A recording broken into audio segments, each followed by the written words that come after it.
유마일 소설경 불가사의 해탈.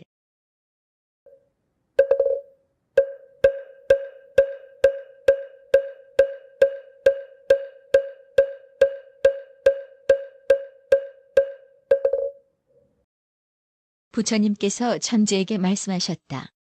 마땅히 알아야만 한다. 이 선남자? 서녀인이 이 불가사의 해탈 경전을 듣고 받아 지니고 이해하고 기억하며 독송하고 수행하면 그 복덕은 앞에서 말한 그 사람보다도 훨씬 많다는 것이다. 왜냐하면 제불의 보리가 모두 이 경전에서 나온 것이며 그 보리의 모습은 헤아릴 수가 없기 때문에 이런 인연으로 그 복덕은 헤아릴 수가 없느니라. 부처님께서 천재에게 말씀하셨다. 과거 무량하 승기겁에 부처님께서 계셨으니 야광열에 응공, 정변지, 명행족, 선서, 세간에, 무상사, 조장부, 천인사, 불세존이라고 이름하였다. 그 세 개를 대장옴이라 하고 그때를 장옴이라고 하였다. 부처님의 수명은 20소겁이며 그 복덕은 앞에서 말한 그 사람보다도 훨씬 많다는 것이다. 왜냐하면 제불의 보리가 모두 이 경전에서 나온 것이며 그 보리의 모습은 헤아릴 수가 없기 때문에 이런 인연으로 그 복덕은 헤아릴 수가 없느니라. 부처님께서 천재에게 말씀하셨다.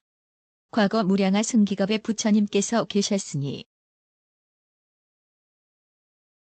야광열에 응공, 정변지, 명행족, 선서, 세간에, 무상사, 조장부, 천인사, 불세존이라고 이름하였다. 그 세 개를 대장옴이라 하고 그때를 장옴이라고 하였다. 부처님의 수명은 20소겁이며 그 성문승은 36억 나유타이고 보살승은 12억이었다. 천재여, 그때에 전륜성왕이 있었는데 보계라고 이름하였다. 7보를 갖추었고 4천하의 주인이었다. 이 왕에게는 1,000명의 왕자가 있었으며 단정하고 용감하고 강건하여 능히 적을 항복시킬 수가 있었다. 이때 보계왕은 그 권속과 함께 야광열애에게 공양을 올리고 여러 가지 좋은 것들을 베풀기를 5겁 동안 하였다. 이윽고 5겁이 지난 다음 그 1,000명의 왕자들에게 말하였다. 너희들도 나와 같이 깊은 마음으로 부처님께 공양하여야 할 것이다.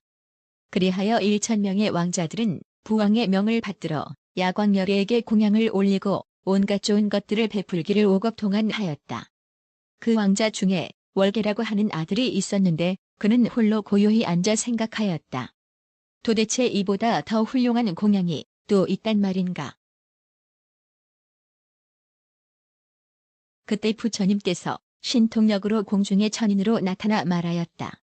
선남자여, 법공양이 모든 공양보다도 훌륭한 것이다. 왕자가 곧 물었다. 무엇을 법공양이라 하는 것입니까? 천인이 말하였다. 그대가 야광열애에게 가서 물어보도록 하라. 그대를 위하여 반드시 법공양을 자세하게 설해 주실 것이다. 그대의 월계 왕자는 곧 야광열애를 찾아가 부처님의 발에 머리를 조아려 절하고 물러나 한쪽에 서서 부처님께 말씀드렸다. 세존이시여, 모든 공양 가운데 법공양이 가장 훌륭하다고 하는데 어떻게 하는 것이 법공양입니까? 야광열애께서 말씀하셨다. 선남자여, 법공양이라고 하는 것은 모든 부처님들께서 설하신 심오한 경전을 말하는 것이다. 이는 모든 세간에서는 믿기 어렵고 받아들이기 어려운 것으로서 미묘하여 보기가 어렵고 청정함으로 번뇌에 물들지 않으며 분별이나 사유로서 알 수 있는 것이 아니다. 보살법장에 포함되는 것이며 다란이의 도장으로 도장 찍힌 것이다.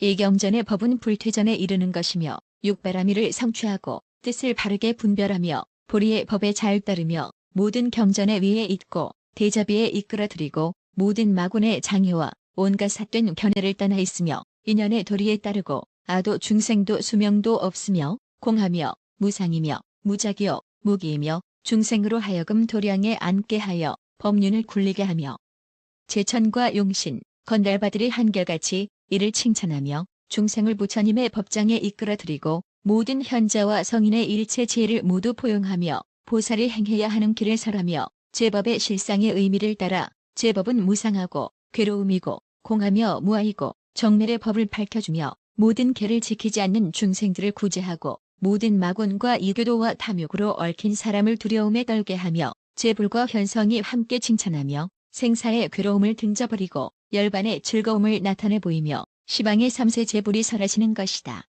만약 이와 같은 경전을 듣고서 믿고 이해하고 받아 지니고 독성하고 방편의 힘으로 온갖 중생들을 위하여 분별하여 해설하고 분명하게 밝혀 보여주면 법을 지키는 것이므로 이것을 법공양이라고 하는 것이다. 또 제법을 설하신 대로 수행하고 12년에 수순하고 모든 삿된 견해를 떠나고 무생법인을 얻고 무아와 무중생이라고 결정코 믿으며 인연과 과보에 거스르지 않고 다투지 않으며 모든 내 것이라는 생각을 떠나며 진리의 의미를 의지하나 말에 의지하지 않으며 지혜를 의지하지 식에 의지하지 않으며 요의경을 의지하지 불효의경에 의지하지 않고 가르침에 의지하지 사람에 의지하지 않으며 법상에 수순하여 들어갈 대상이나 돌아갈 대상도 없으며 무명이 끝내 멸하였으므로 제 행도 끝내는 멸해지며 내지 생도 끝내는 멸함으로 늙음도 죽음도 끝내는 멸하는 것이며 이같이 12년을 관하여 다하여 없어지는 모습이 있지 않고 또다시 어떤 견해도 일으키지 않게 되면 이것을 최상의 법공양이라고 하는 것이니라. 석가모니 부처님께서 천재에게 말씀하셨다. 왕자 월계는 야광열애로부터 이와 같은 법을 듣고 유순인을 얻고서 곧 보옥으로 장식된 옷과 장신구를 벗어서 부처님께 공양을 올리고 부처님께 말씀드렸다. 세존이시여 열애께서 임멸하신 뒤에 저는 반드시 법공양을 행하여 정법을 지켜나갈 것입니다. 바라옵건대 위신력으로 불쌍히 여기시어 힘이 되어주셔서 제가 마군과 원수를 항복시켜 보살행을 닦을 수 있도록 하여 주시옵소서. 부처님께서는 그 깊은 마음으로부터 바라는 것을 알고 그에게 수기를 주시며 말씀하셨다. 그대는 먼 훗날 진리의 성을 지킬 것이다. 천재여, 그때의 왕자 월계는 법의 청정함을 보고 부처님의 수기를 듣고 믿음으로 출가하여 선법을 닦고 모아 정진한 지 오래지 않아서 오신통을 얻고 보살도를 완성하여 바란 이를 얻고 끊임없는 변제를 얻었다. 부처님께서 임멸하신 뒤에는 그가 얻은 신통력과 기억력과 변제의 힘으로 십소겁이 다하도록 야광열애께서 굴리신 법륜을 따라 널리 베풀었다. 월계 비구는 법을 소화하고 힘써 정진함으로써 자신의 생애 동안 100만억의 사람을 교화하여 안육따라 삼맥삼보리에 굳게 서서 다시는 물러서지 않게 하였다. 또 십사나 유타의 사람들이 성문과 벽지불이 되고자 깊이 발언하였으며 한량없는 중생들이 천상에 태어날 수가 있었다. 제석천이여, 그때의 보계왕이 어찌 다른 사람이었겠는가. 지금 부처가 되어 보용열애라고 불리며 그 왕의 1000명의 왕자들은 곧 현겁의 1000불이다. 가라고손 대부처님께서 처음 부처가 되신 이후로 최후의 부처님은 루지였다. 그리고 월계 비구는 곧 지금의 나이니라. 천재여, 이와 같이 마땅히 알아야 한다. 법공양을 모든 공양 중에 제일 으뜸이고 최고이며 제일이어서 비교할 수가 없는 공양으로 여겨라. 그러므로 천재여, 마땅히 법의 공양으로서 부처님을 공영하여야 할 것이니라. 14. 총루품.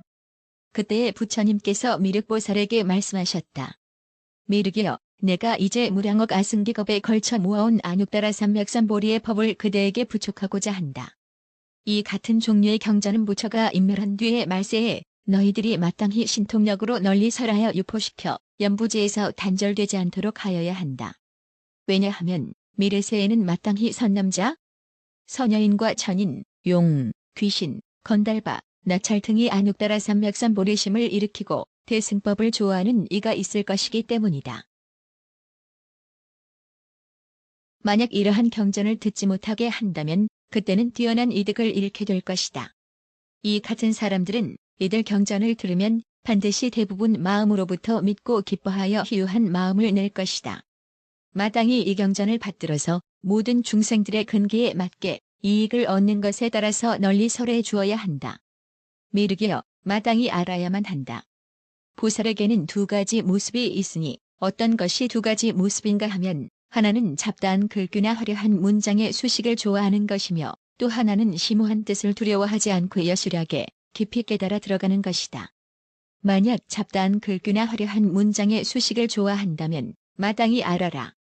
그것은 처음으로 수행에 들어선 보살이라는 것이다. 만약 이같이 번뇌에 물들미 없고 집착이 없는 심오한 경전에 대해 두려움 없이 그 안에 깨달아 들어갈 수 있고 듣고 나서는 마음이 청정해지고 받아지니고 독송하며 설하신 대로 수행한다면 마땅히 알아라. 이 사람은 오래도록 진리의 수행을 닦은 사람이라는 것이다. 미르기여, 또 처음으로 수행에 들어선 보살에게는 두 가지가 있다. 매우 심오한 진리의 마음을 결정하지 못한다. 무엇이 둘이냐 하면 하나는 아직 듣지 못한 심오한 경전을 듣고 놀라고 두려워 의심이 생겨서 수순하지 못하고 회방하고 믿지 않으며 이렇게 말하는 것이다. 나는 아직 들어본 일이 없다. 어디서 온 것일까? 둘째는 이같이 심오한 경전을 지키고 지니며 해설하는 사람이 함께 있어도 친근히 하지 않고 공양하려 하지 않고 공경하지 않으며 때로는 그 가운데에 있으면서 비방까지 하는 것이다. 이 두 가지 경우는 마땅히 알아라. 처음 수행을 시작한 보살이 스스로를 상처 입히고 심오한 진리를 들으면서도 그 마음을 조복하여 다스릴 수 없는 사람이라는 것이다. 미르기여, 또 두 가지가 있다. 보살이 비록 심오한 진리를 믿고 이해하더라도 오히려 스스로 상처를 입힘으로 무생법인을 얻을 수가 없다. 무엇을 둘이라 하는가 하면 첫째는 처음 수행에 들어선 보살을 가벼이 여기고 가르쳐 교화하고자 하지 않는 것이며 둘째는 비록 심오한 가르침을 알고는 있으나 겉모습만을 가지고 분별하는 것이다. 이것을 두 가지라 한다. 미륵보살이 이같이 설하는 것을 듣고서 부처님께 말씀드렸다. 세존이시여, 미증유한 일입니다. 부처님께서 설하신 대로 저는 이 같은 나쁜 것을 멀리하고 열애의 무수한 아승기겁에 걸쳐 모여진 안육다라 삼맥삼보리의 진리를 받들겠습니다. 만약 미래세의 선남자, 선여인으로서 대승을 구하는 이가 있다면 마땅히 이 같은 경전을 손에 쥘 수 있게 하고 그에게 경력으로 받아 지니고 독송하게 하며 남을 위하여 널리 설하도록 하겠습니다. 세존이시여, 만약 후세의 말세에 예경을 받아 지니고 독송하며 남을 위하여 설할 수 있는 사람이 있다면 마땅히 알아주소서. 이는 미륵의 신통력으로서 이룩한 일이라는 것입니다. 부처님께서 말씀하셨다. 훌륭하고 훌륭하구나. 미륵이여, 그대가 말한 것 같이 내가 그대가 기뻐하는 일을 도우리라. 이에 일체의 보살들은 합장하고 부처님께 말씀드렸다. 저희들도 또한 여래께서 인멸하신 뒤에는 시방국토에서 안육다라 삼맥삼보리의 진리를 널리 유포시키고 모든 가르침을 설하는 사람들을 이끌어 깨우쳐 예경전을 깨닫도록 하겠습니다. 그때 사천왕들도 부처님께 말씀드렸다. 세존이시여, 어느 곳이든지 상읍과 취락, 산림, 광야에 어디든 이 경전이 있어서 독송하고 해설하는 자가 있다면 저희들은 권속을 데리고 설법을 듣기 위해서 그곳으로 가겠습니다. 그 사람을 지키고 주의 백유순을 살펴 틈이 없게 하겠습니다. 그때 부처님께서 아난에게 말씀하셨다. 이 경전을 받아 지녀 널리 설하여 퍼지도록 하여라.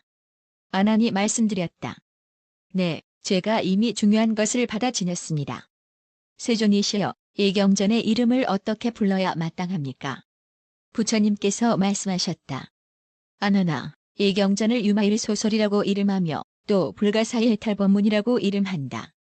이같이 받아 지니도록 하여라. 부처님께서 이 경전을 다 설하시자 장자 유마힐과 문수사리, 사리불, 아난 등과 모든 천인들, 아수라 등 일체 대중들이 한결같이 다 부처님의 말씀을 듣고 크게 기뻐하였다.